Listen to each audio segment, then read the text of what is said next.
Buenos días por la morning. Miren, qué bueno que estamos aquí reunidos. Tocayo, ¿cómo le va?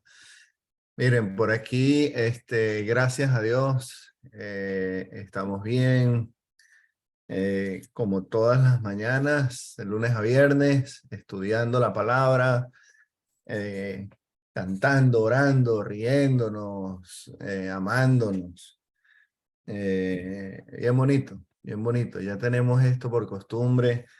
Y ojalá que no lo tengamos por dado, ¿no? Así solamente como, los voy a ver otra vez.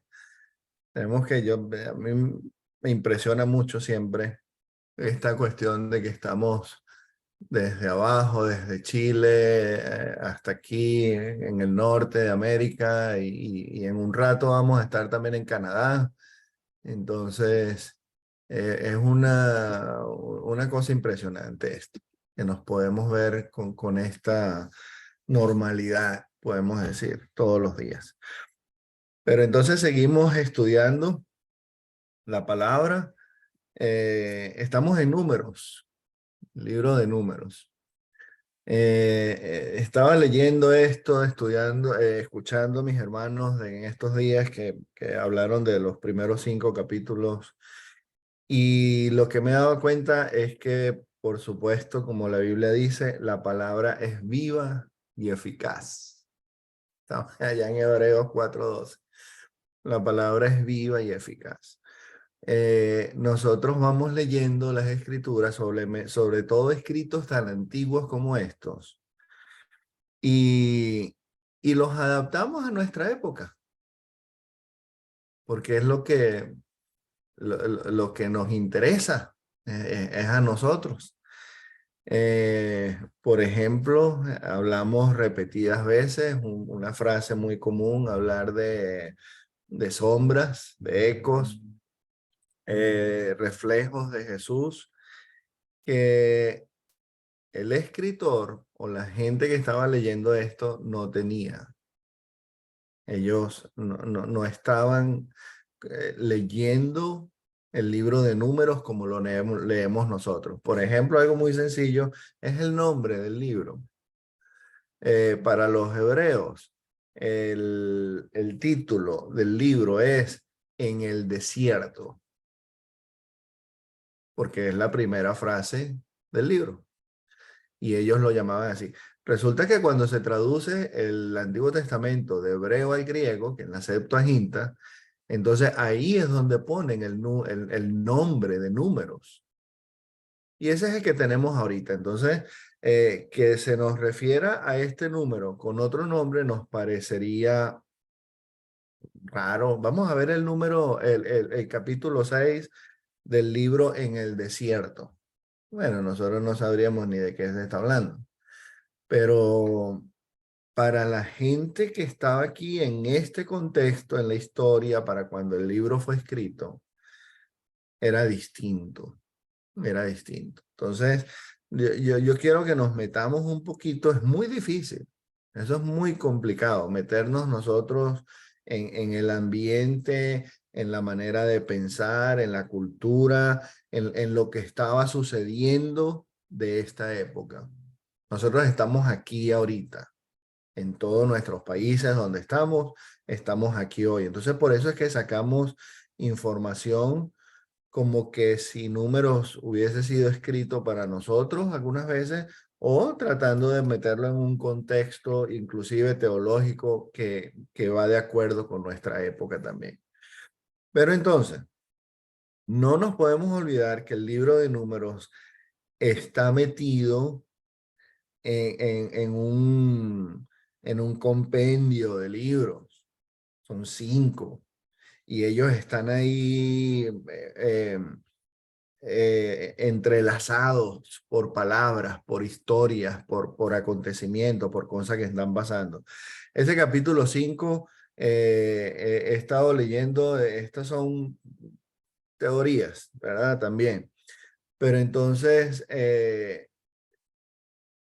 parece como que si estas historias de la pureza, de la retribución de los daños, esta historia tan extraña de la ley, de los celos, por ejemplo, de la mujer, el hombre que está sospechando de la mujer, todo eso tiene un significado que nos lleva también a Génesis, a los primeros capítulos de Génesis. ¿Vale? Vamos a tratar de darle un poquito de sentido a esto, pero parecen más como historias, como parábolas, que leyes para que se hicieran después, por la ilustración que traen a Génesis, al Edén, a la caída de Adán y Eva, al pecado de Caín y Abel, al diluvio inclusive.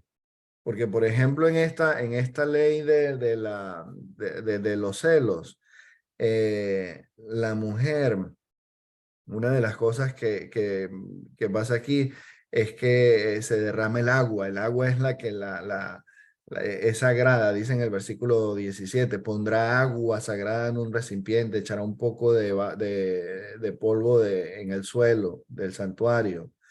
Se presenta delante del Señor y el Señor entonces es el que juzga unas aguas amargas si es culpable, las aguas amargas de la maldición.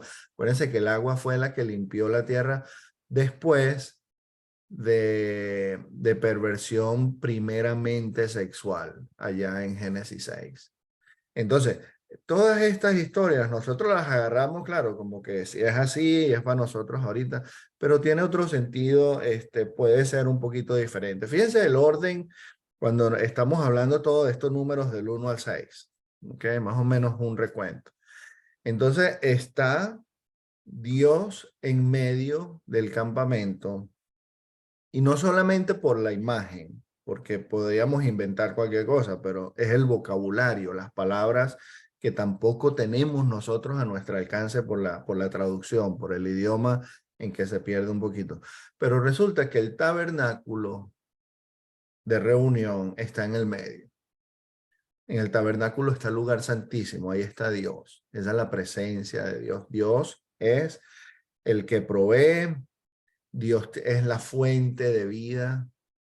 Eh, podían sacar agua de una piedra, imagínense ustedes, una roca pueden sacar agua, puede caer pan del cielo.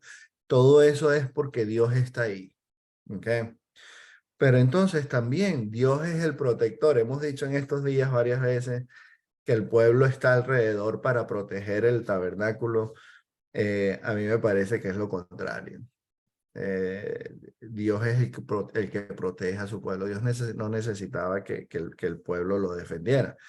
Pero el asunto es que Dios está en el medio y tenemos la imagen del Edén.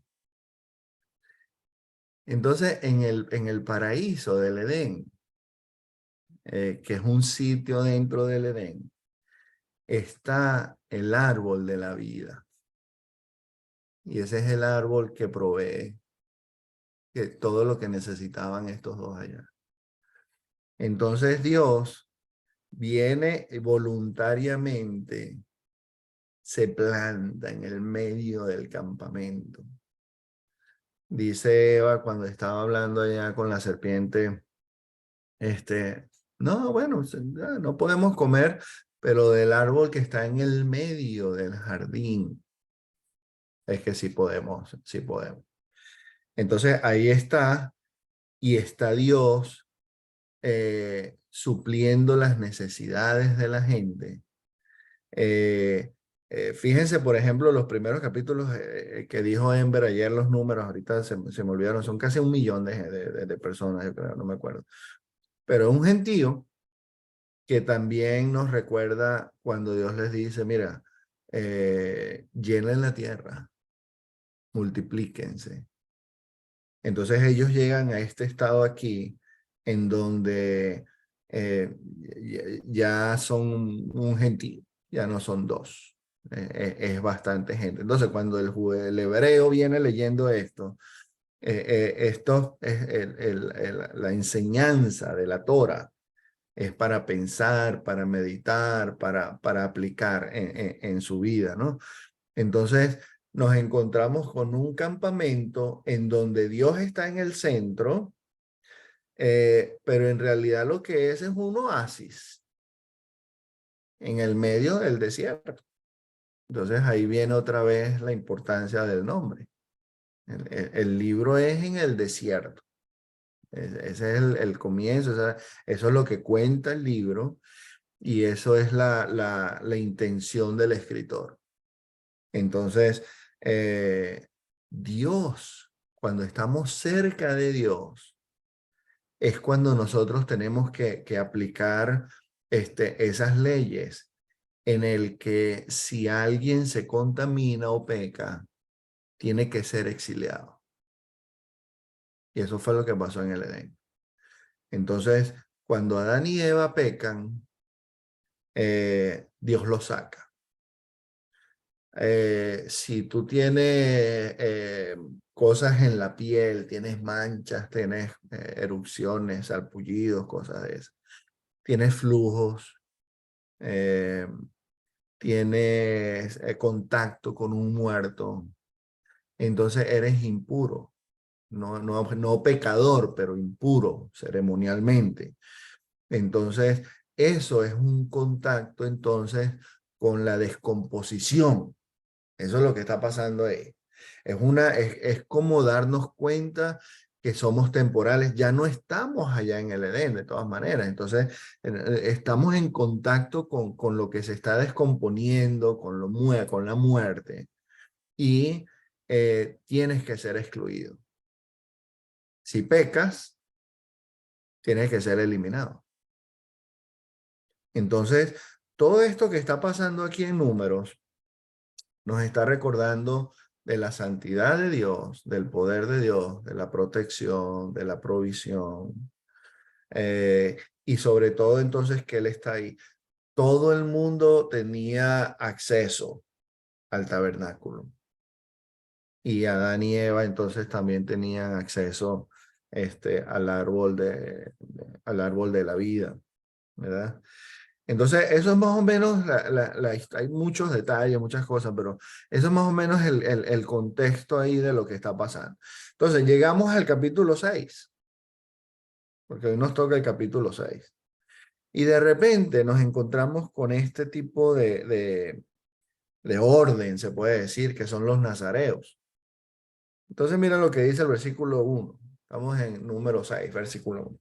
El Señor ordenó a Moisés que dijera a los israelitas, cuando un hombre o una mujer haga una promesa especial, entonces, acuérdense, lo podría hacer cualquiera de los dos, y más o menos también para llegar allá de una vez, es casi como el estilo de vida del sumo sacerdote.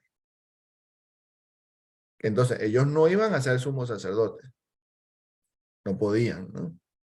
Pero el estilo de vida de santidad sí podía ser como el del sumo sacerdote. Era una exigencia bastante alta, ¿no?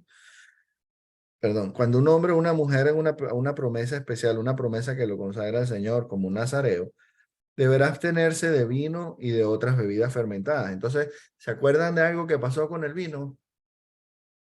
En la ley, en la Torá, en el Pentateuco, ¿verdad? ¿Se acuerdan que Noé sale del arca y después lo que hace es que se emborracha el hombre, por ejemplo? O inclusive tenemos entonces a Nadab y Abiú, que en el día de la inauguración del templo se ponen a ocupar el lugar que no les correspondía, escogiendo un incienso que no les tocaba a ellos, a estar haciendo cosas. Inmediatamente después, Dios le dice a Moisés que el sacerdote tiene que apartarse del vino. Entonces, 1 más 1, me parece que los tipos se pasaron de vino, se fueron a hacer sus cosas allá en el templo y no estaban pensando bien, hicieron lo que no deberían. Entonces, cuando tú vas a hacer una promesa como un nazareo, tú tienes que tener esto en cuenta, porque eso es lo que nos está contando la historia. Necesitamos aprender de la historia. Entonces, tiene que abstenerse de vino, de otras bebidas fermentadas, no beberá vinagre, ni vino, ni nada de esa cosa. De repente, dice En el 5, mientras dure el tiempo de su consagración al Señor, es decir, mientras dure su promesa de Nazareo, tampoco se cortará el cabello. Entonces resulta que nunca yo había pensado en eso, sinceramente, hasta la semana pasada, la antepasada, cuando empezamos a estudiar dijimos que íbamos a estudiar de números. El Señor dice, lo más probable, es muy seguro, los eruditos y esa gente, tú sabes, que sabe de estas cosas, están diciendo, eso es como una vuelta, una ilustración a Adán. Entonces, cuando el voto del Nazareo, la pureza, el abstenerse de cosas y el pelo largo, lo que hace es que en vez de asemejarlo al pecado, por ejemplo, a Caín y Abel, toda esta cuestión de que si uno le hace daño a un hermano, bueno, porque otra cosa muy interesante que no tenemos aquí, cuando dice en el capítulo 5, en el versículo 5, el hombre o la mujer que peque contra su hermano, ahí literalmente lo que dice es, si alguno comete uno de los pecados de Adán, podría traducirse como de hombre, ¿verdad? Pecado de hombre, porque eso es lo que significa el nombre. Pero es interesante que pone si alguien hace el pecado de Adán. Entonces, con esto de ofender a su hermano, si alguien hace algo contra el hermano, lo defrauda, lo roba, le hace algo malo, ¿qué fue lo que le hizo Caín a su hermano? Entonces, lo que tiene que hacer, según el versículo 7, otra vez del capítulo 5, es deberá confesar su pecado. ¿Qué pasa si Adán y Eva, en vez de esconderse, en vez de culparse y ponerse el dedo el uno al otro, hubieran dicho, Adán, Señor, perdóname, me arrepiento, perdóname por lo que hice, yo no debía haber hecho eso? No sabemos qué hubiera pasado. Pero el asunto es que aquí se nos está recordando otra vez que Dios está en el centro, que nosotros fallamos, que nosotros necesitamos volver al Edén y que cuando pequemos nos arrepentimos. No tenemos que estar acusando a nadie, ni culpando, ni el que persiste en su pecado, porque también lo dice el Nuevo Testamento, lo apartas. Exilio. Eso no, ahí no hay para dónde. Pero mientras hacemos cosas que nos hacen como impuros, ¿verdad? Estamos todavía andando en la luz. Recurrimos a Jesús, apelamos a la sangre de Jesús. Entonces nos arrepentimos y tenemos acceso a la santidad otra vez. La diferencia entre el nazareo y el santo, porque son apartados los dos, ¿verdad? Más o menos significa lo mismo estar apartado, es que la santidad se obtiene al acercarnos al santo, y a lo que es santo. El nazareo era uno que se apartaba de estas cosas y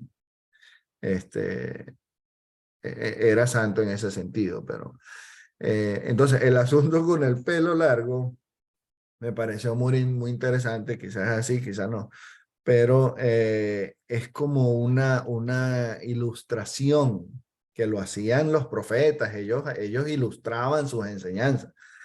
Entonces es así como un estilo de volver al comienzo, tal vez a como era Adán. Y al final del capítulo 6, entonces todas estas cosas se las estoy diciendo para que piensen y cuando vayamos leyendo, vamos viendo cómo podían ver esta gente que estaba leyendo eso ahí, estas escrituras. Y al final del versículo, del capítulo 6, están los versículos, uno de los más lindos de la Torah, yo creo. Ojalá que tengamos esto presente constantemente, que se lo deseemos a la gente que amamos, a la gente que tenemos cerca, a la iglesia, a los hermanos, y que lo digamos con frecuencia. Entonces ahorita yo termino con cariño también diciéndoles a ustedes esto. El Señor te bendiga y te guarde. El Señor haga resplandecer su rostro sobre ti y te extienda su amor. el Señor mueva su rostro hacia ti y te conceda la paz. Amor. Padre, te damos muchísimas gracias otra vez por esta mañana. Te damos gracias por la oportunidad que nos das de acercarnos los unos a los otros y juntos postrarnos delante de ti, Señor. Te amamos, Padre. Te pedimos perdón, nos arrepentimos por nuestras faltas. Lamentamos no poder ser más como Jesús. Cuánto nos gustaría ser más puros, más inocentes, más santos. Te pedimos que nos bendigas, que nos ayudes hoy a meditar en las Escrituras y que nos ayudes a acercarnos a ti. Gracias por tu misericordia y gracias por tu perdón. Sabemos que es por ti, por tu amor, por tu paciencia, por tu gracia que estamos aquí. No es por las cosas que hacemos nosotros. Te pedimos entonces que nos bendigas en cualquier sitio del mundo donde estemos. Bendícenos a todos, bendice a tu pueblo, a tu iglesia, donde quiera que estén. Te amamos mucho, Padre. Te pedimos todo esto a través de tu Hijo, nuestro Rey, nuestro Señor Jesús. Amén. Bendiciones.